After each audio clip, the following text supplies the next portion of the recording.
প্রিয় শিক্ষার্থীরা, আসসালামু আলাইকুম। কেমন আছো তোমরা? আশা করি তোমরা সকলেই ভালো আছো এবং সুস্থ আছো। আল্লাহর অশেষ রহমতে আমিও ভালো আছি। গার্হস্থ্য বিজ্ঞান অনলাইন ক্লাসে তোমাদের সকলকে স্বাগতম। আমি জিন্নাতুন্নেসা, প্রভাষক, গার্হস্থ্য বিজ্ঞান বিভাগ, মাইলস্টোন কলেজ। আজ আমরা অধ্যায় 10 খাদ্যের কাজ ও উপাদান, পাঠ 12 পানি নিয়ে আলোচনা করব। এই পাঠ শেষে আমরা যা শিখব: পানির উৎস, পানির কাজ, পানির অভাবজনিত ফল, ডিহাইড্রেশনের কারণ, ডিহাইড্রেশনের লক্ষণ। পানি। আমরা জানি খাদ্য উপাদানের একটি উপাদান পানি, অত্যন্ত গুরুত্বপূর্ণ একটি উপাদান। পানি ছাড়া আমরা একদিনও চলতে পারি না। পানি দেহের একটি আবশ্যকীয় প্রাণ রক্ষাকারী একটি উপাদান। একজন প্রাপ্তবয়স্ক মানুষের দেহে শতকরা 60% থাকে পানি, মহিলাদের ক্ষেত্রে 50% এবং শিশুদের ক্ষেত্রে 75 থেকে 80% ভাগই হচ্ছে পানি। মানুষের বেঁচে থাকার জন্য পানি অত্যাবশ্যকীয়। মানুষ কয়েক সপ্তাহ খাবার না খেয়ে বেঁচে থাকতে পারে, কিন্তু পানি না খেয়ে একদিনের বেশি থাকতে পারে না। মানুষের দেহে 55 থেকে 75% পানি দ্বারা গঠিত। তোমরা আন্ডারলাইন করে নেবে। শরীরের সকল টিস্যুতেই পানি থাকে। প্রতিদিন মল, মূত্র, ফুসফুস, চামড়ার মাধ্যমে শরীর থেকে পানি বের হয়ে যায় এবং মানুষের দেহ পানি সঞ্চয় করে রাখতে পারে না। তাই প্রতিদিনই বিশুদ্ধ পানি পান করতে হয়। কি পরিমাণে পানি পান করতে হবে তা নির্ভর করে কি ধরনের শারীরিক পরিশ্রম করা হচ্ছে বা কি খাবার খাওয়া হচ্ছে ইত্যাদি বিষয়ের উপর। প্রতিদিন যে পরিমাণে পানি শরীর থেকে বেরিয়ে যায় সেই পরিমাণ পানি পান করা প্রয়োজন। খাবার থেকে প্রায় 1 লিটার পানি পাওয়া যায় এবং বাকিটা প্রতিদিনের গ্রহণকৃত তরল এবং পানীয় থেকে পেতে হয়। গড়ে একজন মানুষের প্রতিদিন 2.5 থেকে 3 লিটার পানি শরীর থেকে বের হয়ে যায়। একজন স্বাভাবিক সুস্থ মানুষের দিনে 6 থেকে 8 গ্লাস পানি প্রয়োজন হয়। আমরা এখানে অনেকগুলো প্রশ্ন দেখতে পারলাম যে খাবার থেকে আমরা সাধারণত কত লিটার পানি গ্রহণ করে থাকি? 1 লিটার পানি পাওয়া যায় এবং গড়ে একজন মানুষের দেহ থেকে 2.5 থেকে 3 লিটার পানি শরীর থেকে বের হয়ে যায়। একজন সুস্থ স্বাভাবিক মানুষের দিনে 6 থেকে 8 গ্লাস পানি পান করা প্রয়োজন হয়। এই প্রশ্নগুলো আমাদের জ্ঞানমূলক প্রশ্ন হিসেবে থাকতে পারে।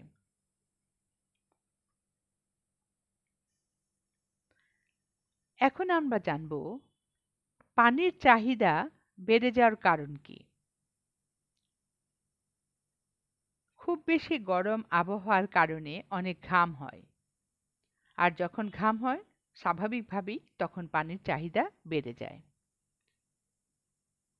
জ্বর হলে, ডায়রিয়া হলে এবং বমি হলে।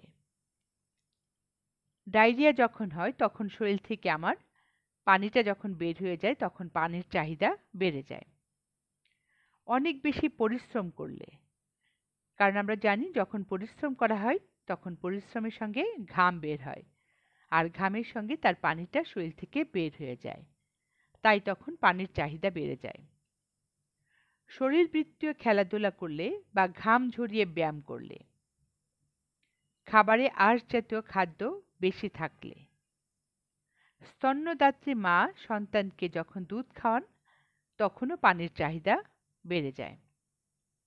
যারা উড়োজাহাজে ভ্রমণ করেন তাদের ক্ষেত্রে প্রতি 3 থেকে 4 ঘন্টা উড়োজাহাজে ভ্রমণের জন্য প্রায় 1.5 লিটার পানি বের হয়ে যায়, অর্থাৎ পানির চাহিদা বাড়ে। তাহলে উড়োজাহাজে যখন ভ্রমণ করা হয় এবং যখন ৩ থেকে ৪ ঘন্টা উড়োজাহাজে থাকে তখন ১.৫ লিটার পানি শরীর থেকে বের হয়ে যায়। বিভিন্ন ধরনের ঔষধ সেবনের কারণেও পানির চাহিদা বেড়ে যায়। আমরা তাহলে শরীরে আমাদের কেন পানির চাহিদা বেড়ে যায় অনেকগুলি কারণ আমরা জানতে পারলাম। এখন আমরা জানব পানির উৎস এবং কাজ। মানে আমরা কোথা থেকে পানিটা গ্রহণ করে থাকি। পানির প্রধান উৎস হচ্ছে খাবার পানি, ডাবের পানি, দুধ, ফলের রস, স্যুপ, বিভিন্ন ধরনের পানীয়। এছাড়া বিভিন্ন ধরনের রসালো ফল থেকেও আমরা এই প্রচুর পরিমাণে পানি পেয়ে থাকি। খাবার পানি বা পানীয়ের মধ্যে হচ্ছে চা, দুধ, কফি, শরবত এবং বিভিন্ন ধরনের খাদ্যবস্তু যেমন শাকসবজি এবং ফল থেকে আমরা পানি পেয়ে থাকি।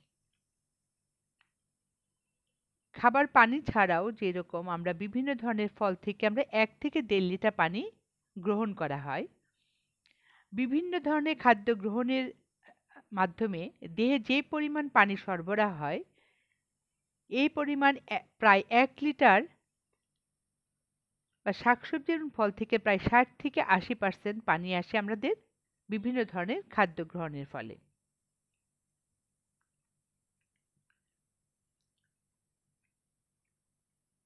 পানির কাজ। পানি আমাদের শরীরে কি কি কাজ করে থাকে? শরীরের প্রতিটি কোষের স্বাভাবিক কাজ বজায় রাখার জন্য পানি প্রয়োজন হয়। খাদ্য পরিপাক এবং শোষণে সহায়তা করে। পানি ছাড়া কখনো খাদ্য পরিপাক এবং শোষণ সম্ভব না।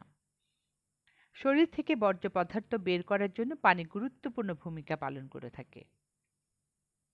শরীরের স্বাভাবিক তাপমাত্রা বজায় রাখার জন্য পানি গুরুত্বপূর্ণ ভূমিকা পালন করে। কোষে পুষ্টি উপাদান পরিবহনে সাহায্য করে থাকে।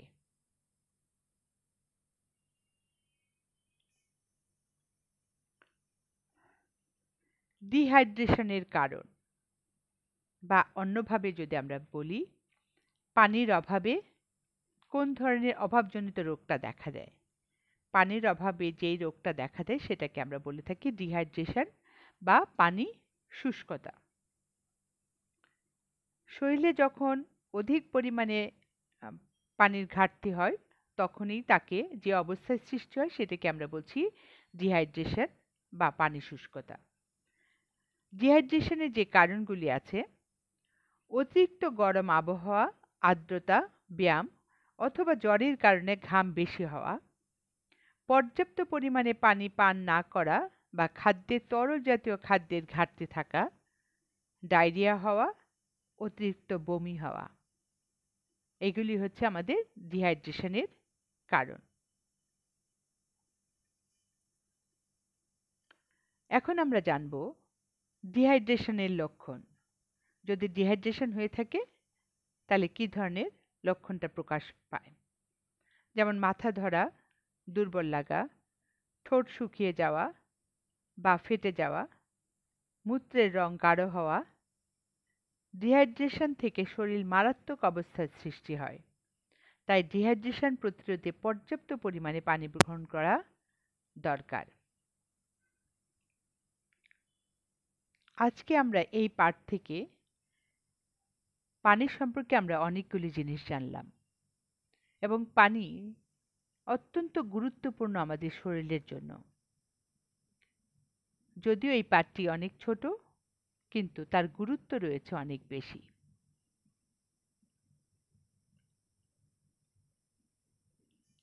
আশা করি এতক্ষণ পানি সম্পর্কে আমরা যতটুকু পড়েছি তোমরা সকলেই বুঝতে পেরেছ।